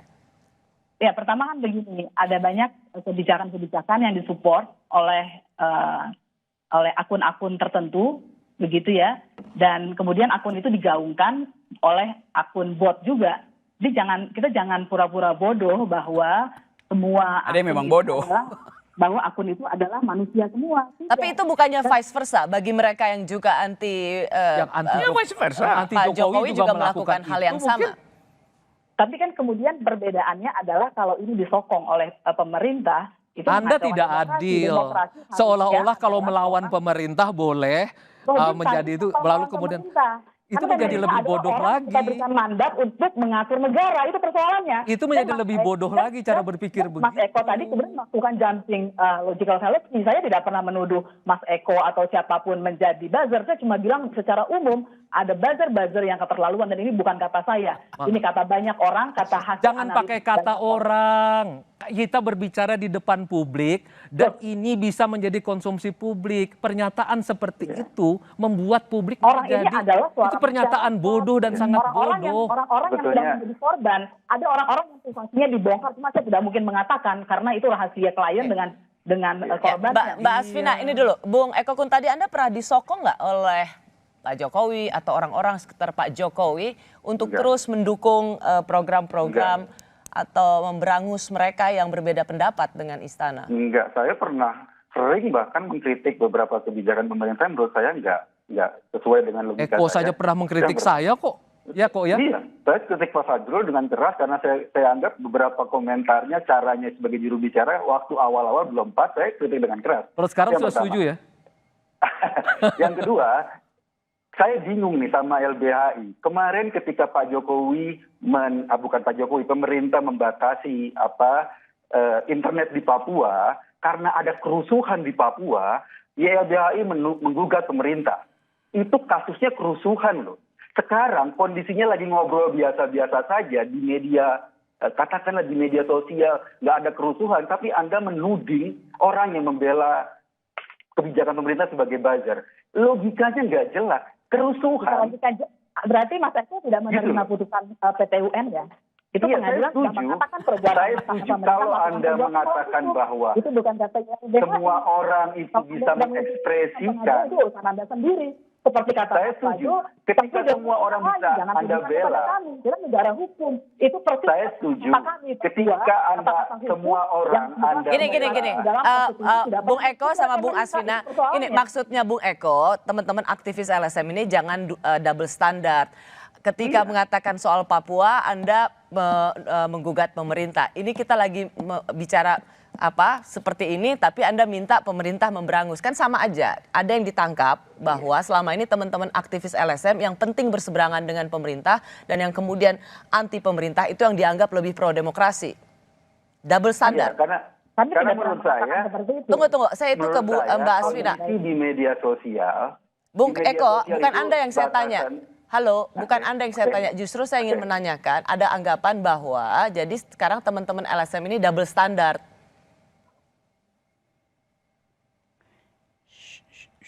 Ya dengar. Mbak Asvina? Iya, oke. Ini buat saya? Iya. Iya, jadi begini. Kalau mengacu pada putusan pengadilan, pertama yang harus kita ketahui sebenarnya siapa sih yang membuat kerusuhan gitu. Mana sebab dan mana akibatnya, itu persoalannya. Mereka kan melakukan aksi demonstrasi damai untuk meminta tidak ada lagi sikap rasisme kepada masyarakat Papua. Itu persoalannya, dan kemudian aksi massanya dihajar, banyak orang ditangkap dan luka-luka. Dan soal shutdown internet itu sangat berbahaya karena orang-orang jadi tidak bisa berkomunikasi, tidak tahu justru ketika masa keadaan kerusuhan. Langsung to the point aja Mbak Asvina. Ada anggapan juga teman-teman aktivis sekarang ini double standard gitu. Oh ya, saya sudah menjelaskan. Kami tidak ada double standard. Dari dulu kita sudah menentang penghancuran demokrasi, misalnya seperti hate speech dan lain-lain sebelum negara ikut-ikutan dan mengarahkan konsepnya ke arah penodaan. Ya, kebebasan bicara yang diperjuangkan oleh teman-teman LSM kan termasuk juga kebebasan para buzzer. Kenapa kemudian Pak Jokowi atau Presiden Jokowi harus menertibkan buzzer? Bukankah itu bagian dari kebebasan berbicara?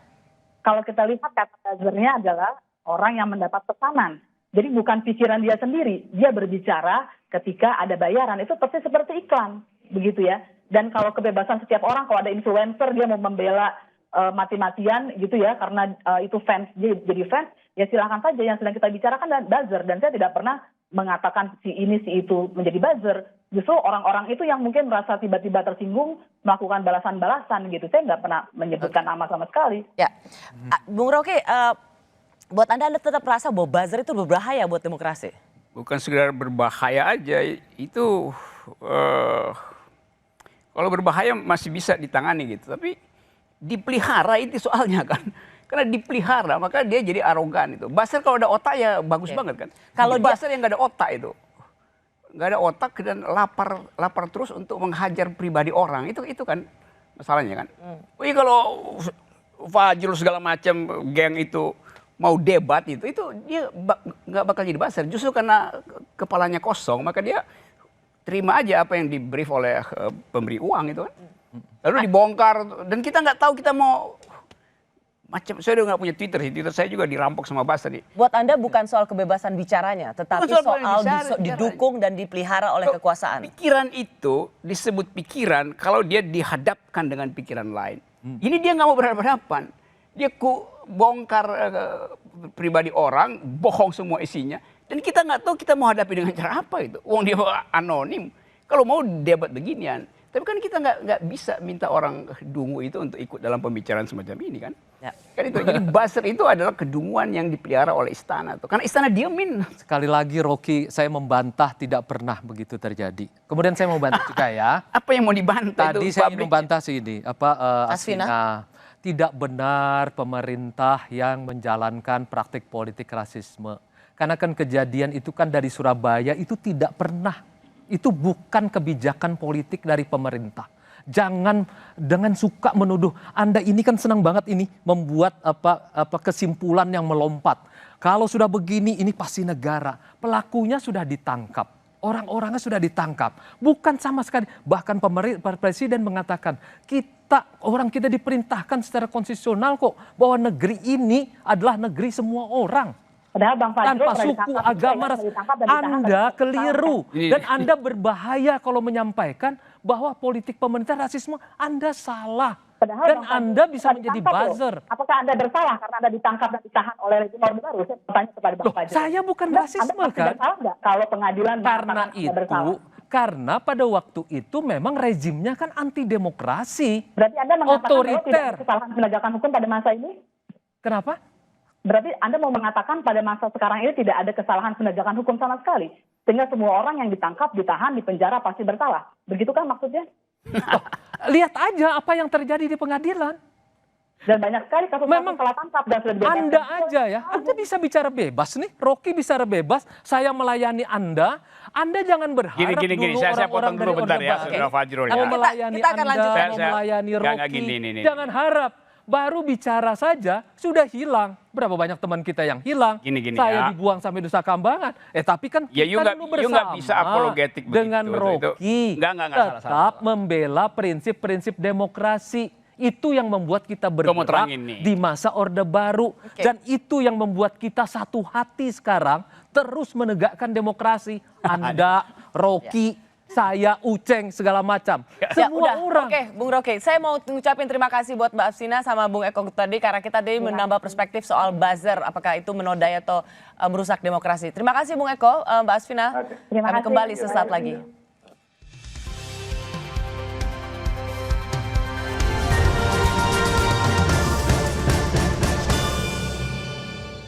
Tukar rupiah kemarin ditutup menjadi yang paling kuat di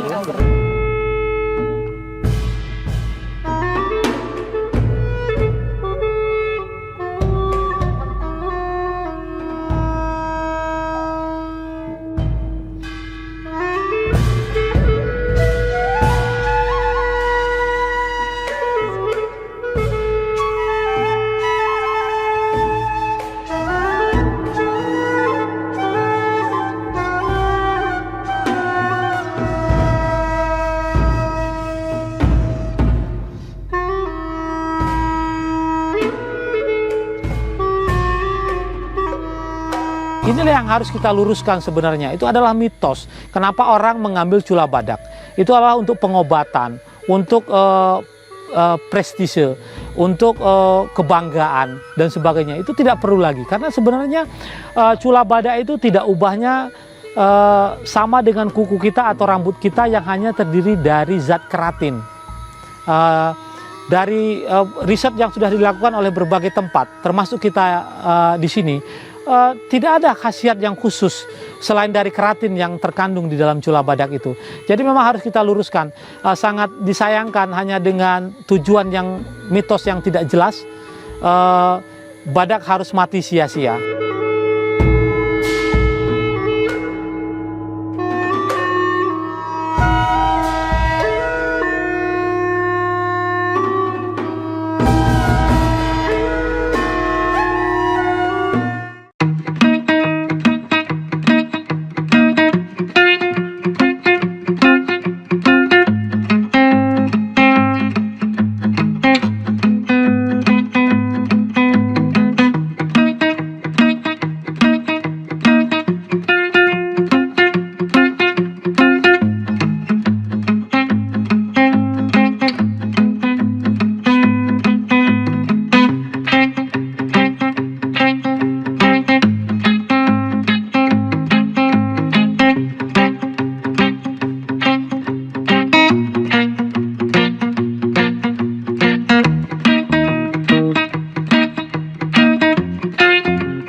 Sahabat Kompas TV, sekarang saya berada di Stadion Utama Gelora Bung Karno. Saya sudah berada di bagian akhir episode malam hari ini. Dalam setiap percakapan publik, dalam diskusi warga negara, selalu yang kita saksikan secara nyata, perdebatan itu selalu dipertajam oleh perkubuan atas nama fanatisme. Menurut Anda apa yang terjadi? Mengapa kita bisa sampai pada situasi seperti ini? Tentu kita pernah punya pengalaman pada Pilkada DKI Jakarta, pada Pilpres. Tapi kenapa kita sekarang berbicara atas nama fanatisme dan junjungan masing-masing? Rosi, masa depan demokrasi akan sangat cerah kalau kita mati-matian percaya bahwa nilai-nilai yang harus kita pertahankan itu berdasarkan basis yang selama ini sudah dibangun oleh para bapak bangsa kita itu. Contohnya lah, kalau kita berdasarkan 5 prinsip dasar Pancasila itu saja, yang Bung Karno misalnya berpidato di Kongres Amerika pada tahun 57 itu dalam bahasa yang paling sederhana. Beliau mengatakan kita percaya kepada Tuhan, beliau mengatakan humanisme ada, nasionalisme atau kebangsaan ada, demokrasi ada, keadilan sosial ada. Dan tugas negara ini kan sebenarnya mengadministrasikan ini semua sehingga bisa menjadi kenyataan. Berdasarkan prinsip-prinsip itu ditambah dengan prinsip demokrasi yang lain, yaitu pengakuan terhadap hak-hak asasi manusia. Menurut saya sih perkubuan itu sebenarnya selesai. Pak Jokowi mempercontohkan ketika kemudian setelah selesai Pilpres, beliau meminta Pak Prabowo yang lawan paling keras beliau, kemudian menjadi Menteri Pertahanan. Dan kemudian semua kubu-kubu yang lain itu dirangkul. Mari kita bersama-sama membangun ini republik berbasiskan kepada alat ikatnya adalah Pancasila, karena sesuai dengan Sumpah Presiden. Kalau Bung Rocky? Ya saya setuju aja seluruh yang diucapkan Fajrul Rahman sebagai keinginan itu. Tetapi bukan sebagai hal yang dilaksanakan, justru yang dirasakan terbalik gitu. Seluruh survei mengatakan dalam 16 tahun terakhir periode Jokowi adalah yang paling buruk demokrasi itu. Jangan tanya lagi tuh siapa itu, berarti you nggak baca rilis dong kalau begitu Fajrul ya. Oke, itu poinnya. Tadi Fajrul berkali-kali mengatakan buktinya saudara Rocky masih bisa ngoceh ya, maki-maki atau kritik. Oh iya. Tapi mahasiswa di UGM diancam. Yang di Ternate juga diancam. Kenapa kalau saya masih bisa, mereka nggak bisa? Itu artinya pengecut kekuasaan ini. Pada mahasiswa yang rentan untuk di DO dihajar gitu oleh rektor. Di Ternate juga begitu. Di Ternate, saya datang ke Ternate untuk belain mereka tuh dalam satu kuliah umum. Juga dengan kasus yang sama Papua, rektor memecat mahasiswa di DO atas dasar laporan polisi. Coba bayangin coba. Padahal ini nggak ada urusan dengan kriminal, ini kebebasan bicara di kampus, polisi kasih surat bahwa itu ada problem dengan Papua, karena rektornya takut, karena ada hierarki. Dia Anda nggak ditangkap karena pemerintah takut pada Rocky Gerung? Bukan takut, dia pengecut gitu. Kalau orang lemah itu diucek-ucek. Kalau ke saya kenapa enggak gitu? Mungkin karena saya kuat gitu. Saya juga nggak kuat. Tetapi tetap ada ya hal yang sama berlaku pada semua orang dong. Jangan mahasiswa yang rentan, orang tuanya dipanggil, diancam gitu. Ya saya nggak punya jabatan karena itu nggak ada gunanya. Di polisi ada 7 kasus di saya dan semuanya nggak ada deliknya sebetulnya karena dilaporin oleh baser-baser dungu itu. Jadi poin saya adalah kita ada di dalam keadaan untuk memperbaiki demokrasi. Tetapi tidak ada ucapan dari presiden yang memperlihatkan bahwa dia sungguh-sungguh hendak memperbaiki demokrasi. Mulai dari keluarin Perpu HTI, mulai macam-macam itu. Terakhir juga ngancam-ngancam. Awas, saya tahu kalian itu. Ini soal Pancasila. Lu Pancasila itu udah jadi kesepakatan. Rocky ini membela HTI. Apanya? Anti Pancasila itu. Siapa? Rocky. Anda tidak setuju dengan HTI? Saya tidak setuju dengan HTI karena dia anti Pancasila, anti NKRI. Gimana dibuktikannya? Dalam pidato paling besar itu dari semua perilakunya pengadilan. Anda Mahkamah Agung. Dalam pidato apa? Kayak begini Rocky. Kita kan sekarang berdasarkan ini negara hukum Rocky. Dia sudah dinyatakan sebagai organisasi terlarang di Mahkamah Agung. Oleh siapa? Mahkamah Agung Rocky. Anda menghargai proses hukum tidak? Karena apa dia dibatalkan? Karena mereka anti ada Pancasila, anti NKRI, anti Undang-Undang 45, ingin bubarkan. Rocky, ini negara akan bubar sama mereka. Dia dibubarkan dengan apa? Dia dibubarkan karena dibubarkan oleh Mahkamah Agung, Rocky. Bukan, dibubarkan dengan apa? Dibubarkan, dia dinyatakan sebagai ormas terlarang oleh Mahkamah Agung. Bukan, oleh itu klaim itu sudah kemudian dibenarkan oleh Mahkamah Agung Anda. Tapi itu dasarnya adalah Perpu. Kita akan kehilangan negara ini, Rocky, kalau kita setuju dengan cara-cara yang seperti itu. Yang apa?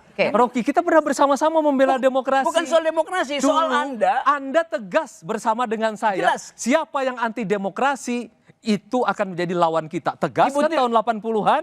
Dan DNA itu masih ada di kepala kita sampai hari ini. Kenapa sekarang ada apabila terjadi hal-hal yang terkait yang Anda sebutkan tadi ya, contoh-contoh, mari kita perbaiki nih Rocky bersama-sama. Saya terangkan Saya tetap menghargai itu Anda. nggak perlu lagi karena soal HTI dan Perpu Ormas itu sudah itu satu paket pelarangan pikiran orang. Tidak, Rocky. Orang berpikir HTI mau bikin negara Islam ada peraturan perundang-undangan Rocky yang dilanggar. Saya mau gini, Anda berdua ini sebelum saya mau tutup ya, Anda berdua ini kan sama-sama aktivis demokrasi, sama-sama sahabat, berdiskusi panjang lebar dengan bosnya atau gurunya para aktivis. Saya mau terangkan satu. Itu soal lain itu. Jadi jangan bawa orang ke dalam pikiran yang otonom itu. Nah, saya mau terusin tadi karena dipotong oleh Fajrul Rahman. Sekarang ada kekhawatiran misalnya, Pak Jokowi 2024 tidak akan terpilih lagi, karena itu nggak ada beban. Ya karena memang sudah 2 periode. Oke, saya ngerti itu. Tapi masalahnya, Anda bayangkan, tentu Pak Jokowi ingin penggantinya itu bisa mengamankan dia setelah dia lengser. Apa yang salah dengan itu? Jelas nggak ada yang salah di situ. Kenapa dia mesti minta pengamanan? Jelas ada kejadian-kejadian yang memungkinkan 12 jam sejak Jokowi lengser, ada problem hukum pada Jokowi. Saya terangkan itu sebagai problem yang biasa terjadi. Setelah 1 minggu, Pak Jokowi mungkin main ke mall yang udah PSBB-nya dibuka. Lalu orang bilang COVID lewat, atau Pinocchio lewat. Karena ada memori di dalam politik kita bahwa proses demokrasinya terhalang oleh Pak Jokowi. Kan kita nggak ingin itu terjadi kan. Tapi itu yang akan terjadi. Oleh karena itu Booster bekerja dari sekarang untuk memungkinkan tidak ada penggantinya yang akan mempersoalkan kedudukan presiden setelah dia lengser.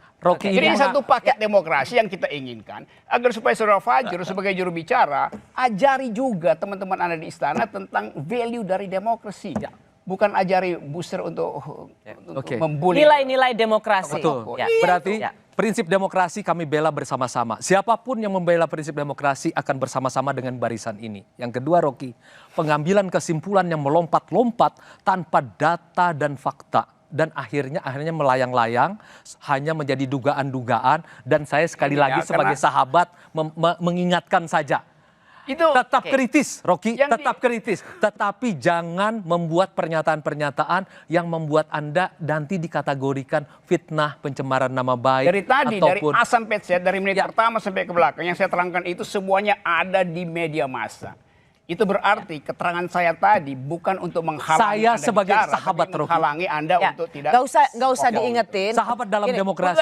Nggak ada soal sahabat di dalam perdebatan. Enggak, di dalam prinsip ini kita sahabat. Ya, Anda- Kita bersama-sama memperbaiki demokrasi, tetapi saya cuma mengingatkan, hati-hati Rocky, karena kita gampang sekali tergelincir menjadi sama seperti fitnah sama dan seperti cemaran kata nama baik Presiden. dan Anda terangkan itu pada Presiden itu. Hati-hati Pak Jokowi, kalau Anda nggak paham demokrasi, Anda bisa tergelincir. beliau oleh- menyampaikan kepada saya agar saya menyampaikan kepada Rocky dan kepada publik bahwa Presiden Joko Widodo adalah champion demokrasi di Indonesia. Dan kita berharap masa depan demokrasi di Indonesia akan terus baik dan akan baik, lebih baik lagi. Dan itu barusan dibatalkan oleh survei bahwa selama periode Jokowi, demokrasi memburuk. Itu dibatalkan oleh survei. Baik, terima kasih ya Bung Fajrul Rahman, juru bicara Presiden Jokowi, Bung Rocky Gerung. Saya malam hari ini rasanya kurang. Pasti kalau bisa sampai subuh Pagi. Anda berdua seperti juga diskusi-diskusi para aktivis sampai pagi. Tapi saya percaya Anda berdua masih bisa seperti perjuangan politik adalah perjuangan nilai. Bung Hatta dalam bukunya berjudul Demokrasi Kita, ia menulis demokrasi bisa tertindas sementara karena kesalahannya. Tetapi setelah ia mengalami cobaan yang pahit, ia akan muncul lagi dengan keinsyafan. Keinsyafan atau kesadaran ini hanya bisa ada ketika kita punya ikhtiar untuk saling mengingatkan dan juga mau mendengar. Saya Rosyana Silalahi, tetaplah di Kompas TV, independen, terpercaya.